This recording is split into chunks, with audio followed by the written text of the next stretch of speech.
ಇಲ್ಲಿವರೆಗಿನ ಅತಿ ದೊಡ್ಡ income tax rebate ತೆರಿಗೆ ವಿನಾಯಿತಿಯನ್ನ ಬಜೆಟ್ 2025 ಅಲ್ಲಿ ನಿರ್ಮಲಾ ಸೀತಾರಾಮನ್ ಅವರು ಘೋಷಣೆ ಮಾಡಿದ್ದಾರೆ. ಸೊ ಹೊಸ ಸ್ಲ್ಯಾಬ್ಸ್ ಏನು, ಯಾರಿಗೆ ಎಷ್ಟು ಟ್ಯಾಕ್ಸ್ ಕಟ್ ಆಗುತ್ತೆ ಏನು ಅಂತ ಈ ವಿಡಿಯೋದಲ್ಲಿ ಡೀಟೇಲ್ ಆಗಿ ತಿಳಿಯೋಣ.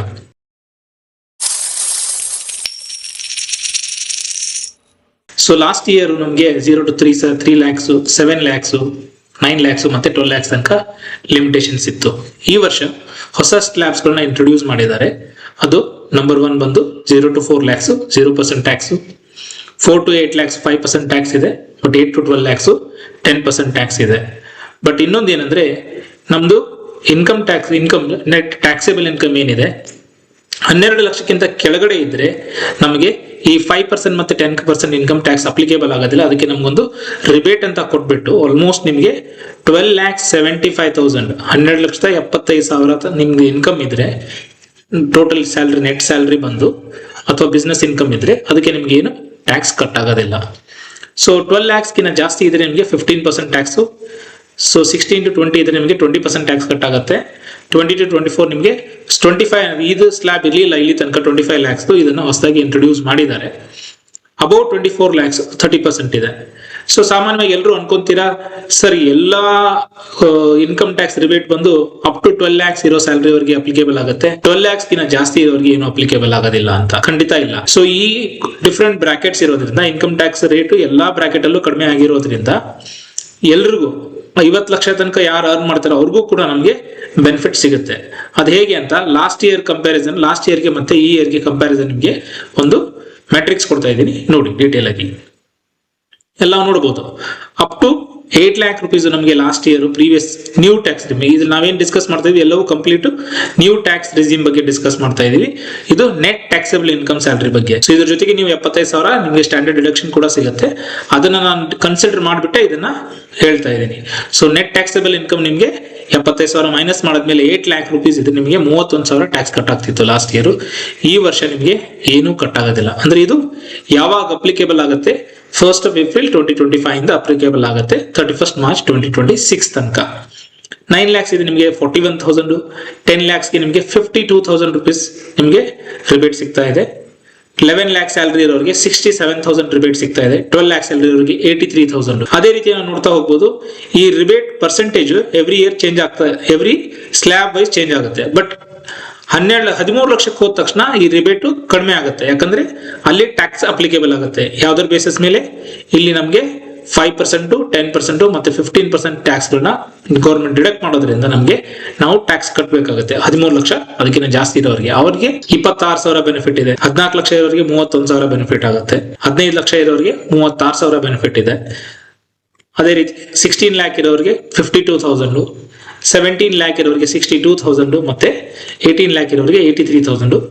ಅದೇ ರೀತಿ ನಿಮಗೆ ಆಲ್ಮೋಸ್ಟ್ 21 lakhs ತನಕ 24 lakhs ತನಕ ನಿಮಗೆ ಹತ್ತತ್ರ 1,14,400 ರೂಪಾಯಿ ಇನ್ಕಮ್ ಟ್ಯಾಕ್ಸ್ ರಿಬೇಟ್ ಸಿಗ್ತಾ ಇದೆ.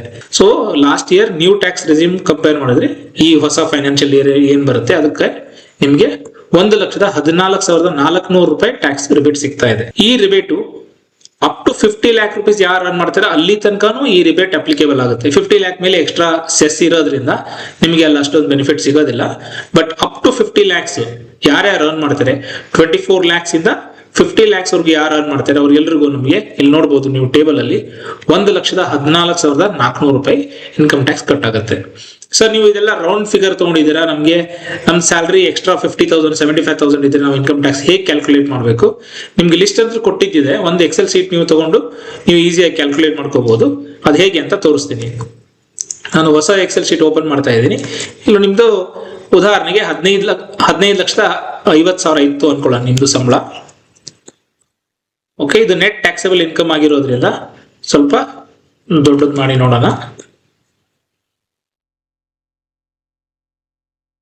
ಸೊ ಇದು 1,00,000. ಸೊ ಇದನ್ನ ನಾವು ನಂಬರ್ ಕನ್ವರ್ಟ್ ಮಾಡ್ಕೊಂಡಾಗ ನಮಗೆ ಕ್ಲಿಯರ್ ಆಗಿ ಗೊತ್ತಾಗುತ್ತೆ. 15,50,000 ಇದೆ, ಹೌದಾ? ಈ 15 ಲಕ್ಷಕ್ಕೆ ನಿಮಗೆ ಇನ್ಕಮ್ ಟ್ಯಾಕ್ಸ್ ಎಷ್ಟು ಕಟ್ ಆಗ್ತಾ ಇದೆ ನೋಡಿ, 36,400 ರೂಪಾಯಿ ಇದೆ. ಅದನ್ನ ಇಲ್ಲಿ ಬರ್ಕೊಂಡ್ಬಿಡೋಣ, 36,400 ಕರೆಕ್ಟ್. ಇದಂತೂ ಕಟ್ ಆಗುತ್ತೆ. ಬಟ್ ಈ 50,000 ಎಕ್ಸ್ಟ್ರಾ ಇದೆ, ಹೌದಾ? ಮೇಲಿಂದ ಏನು ಎಕ್ಸ್ಟ್ರಾ ನಮ್ಗೆ ಇನ್ಕಮ್ ಇರೋದಿಲ್ಲಿ 50,000 ಎಕ್ಸ್ಟ್ರಾ ಇದೆ. ಈ 50,000ಕ್ಕೆ ಯಾವ ಸ್ಲ್ಯಾಬ್ ಪ್ರಕಾರ ಕಟ್ ಆಗುತ್ತೆ? 12ರಿಂದ 16 ಲಕ್ಷದ ಬ್ರಾಕೆಟ್ ಅಲ್ಲಿ ಬರುತ್ತೆ ಇದು. 12ರಿಂದ 16 ಲಕ್ಷ 15% ಅಲ್ಲಿದೆ, ಕರೆಕ್ಟಾ? ಸೊ ಈ 50,000ಕ್ಕೆ ನಾವು 15% ಇಂದ ಗುಣಿಸ್ಬೇಕು. ಓಕೆ, ಈ ಎರಡು ನಂಬರ್ನ ನಾವು ಗುಣಾಕಾರ ಮಾಡಿದಾಗ ನಮಗೆ 7,500 ರೂಪಾಯಿ ಟ್ಯಾಕ್ಸ್ ಬರುತ್ತೆ. ಇದ್ರ ಮೇಲೆ ನಮಗೆ 4% ಎಜುಕೇಶನ್ ಸೆಸ್ ಇರುತ್ತೆ, ಕರೆಕ್ಟಾ?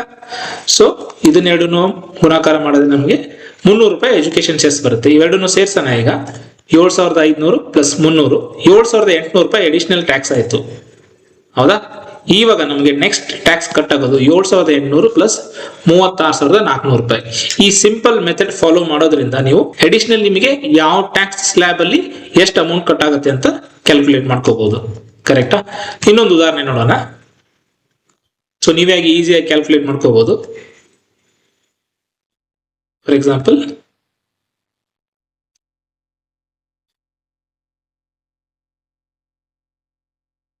ಒಂದು ಜಾಸ್ತಿ ಸ್ಲ್ಯಾಬ್ ಇರೋದು ತಗೊಳ್ಳೋಣ.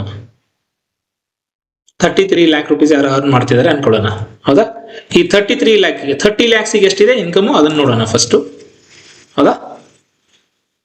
ಸೊ 30 ಲ್ಯಾಕ್ಸ್ಗೆ ನಮಗೆ 4,99,200 ರೂಪಾಯಿ ಇದೆ. ಅದನ್ನ ಇಲ್ಲಿ ಕಾಪಿ ಪೇಸ್ಟ್ ಮಾಡ್ಬಿಡೋಣ. ಸೊ ನಿಮಗೆ ಈ ಅಮೌಂಟ್ ಸಿಕ್ತು. ಇಲ್ಲಿ ನಮಗೆ ಹೆಚ್ಚಿನ ಇನ್ಕಮ್ ಎಷ್ಟಿದೆ? 30 ಲಕ್ಷದ ಮಾತ್ರ ನಾವು ಈ ಅಮೌಂಟ್ ತಗೊಂಡಿರೋದು. ಇನ್ನ 3 ಲಕ್ಷಕ್ಕೆ ನಾವು ಇನ್ಕಮ್ ಟ್ಯಾಕ್ಸ್ ಕಟ್ಟಬೇಕು. ಬಟ್ ಈ 3 ಲಕ್ಷಕ್ಕೆ ನಮ್ಗೆ ಎಷ್ಟು ಪರ್ಸೆಂಟ್ ಟ್ಯಾಕ್ಸ್ ಇದೆ? 30% ಟ್ಯಾಕ್ಸ್ ರೇಟ್ ಇದೆ. 24%ಗಿಂತ ಜಾಸ್ತಿ ಯಾರ್ಯಾರು ಹೋಗ್ತಾರೋ ಅವರಿಗೆ 30% ಸ್ಟ್ರೇಟ್ ಅವೇ ಟ್ಯಾಕ್ಸ್ ಇದೆ. ಸೊ ಈ ಪರ್ಸೆಂಟೇಜ್ನ ನಾವು 30% ಚೇಂಜ್ ಮಾಡಿದ್ರೆ ನಮಗೆ 90,000 ಟ್ಯಾಕ್ಸ್ ಕಟ್ಟಬೇಕು. ಆ 90,000ಕ್ಕೆ 4% ಎಜುಕೇಶನ್ ಸೆಸ್ ಆಡ್ ಮಾಡಿದ್ರೆ 93,600 ರೂಪಾಯಿ. 3,600 ಬಂತು. ಎರಡನ್ನು ಟೋಟಲ್ ಮಾಡಿದಾಗ 93,600 ರೂಪಾಯಿ ಬಂತು. ಅವೆರಡನ್ನು ಟೋಟಲ್ ಮಾಡಿದ್ರೆ ನೀವು ನೆಕ್ಸ್ಟ್ ಟ್ಯಾಕ್ಸ್ 33 ಲಕ್ಷ ಸ್ಯಾಲರಿ ಇರೋರು 5,92,800 ರೂಪಾಯಿ ಕಟ್ಟಬೇಕು. ಹತ್ತತ್ರ ನಿಮಗೆ 6 ಲಕ್ಷ ಅಂತ ಹೇಳ್ಬೋದು. ಇದು ಕಂಪ್ಯಾರಿಸನ್ ನ್ಯೂ ಟ್ಯಾಕ್ಸ್ ರೆಜಿಮ್ ಇದು ಮಾತ್ರ. Last year new tax regime ಏನಿತ್ತು ಈ ಕರೆಂಟ್ ಫೈನಾನ್ಷಿಯಲ್ ಇಯರ್ದು ಕಂಪ್ಯಾರಿಟಿವ್ಲಿ ನೆಕ್ಸ್ಟ್ ಫೈನಾನ್ಷಿಯಲ್ ಇಯರ್ಗೆ ಏನಿರುತ್ತೆ ಅದ್ರ ಬಗ್ಗೆ ಮಾತ್ರ ಇರೋದು.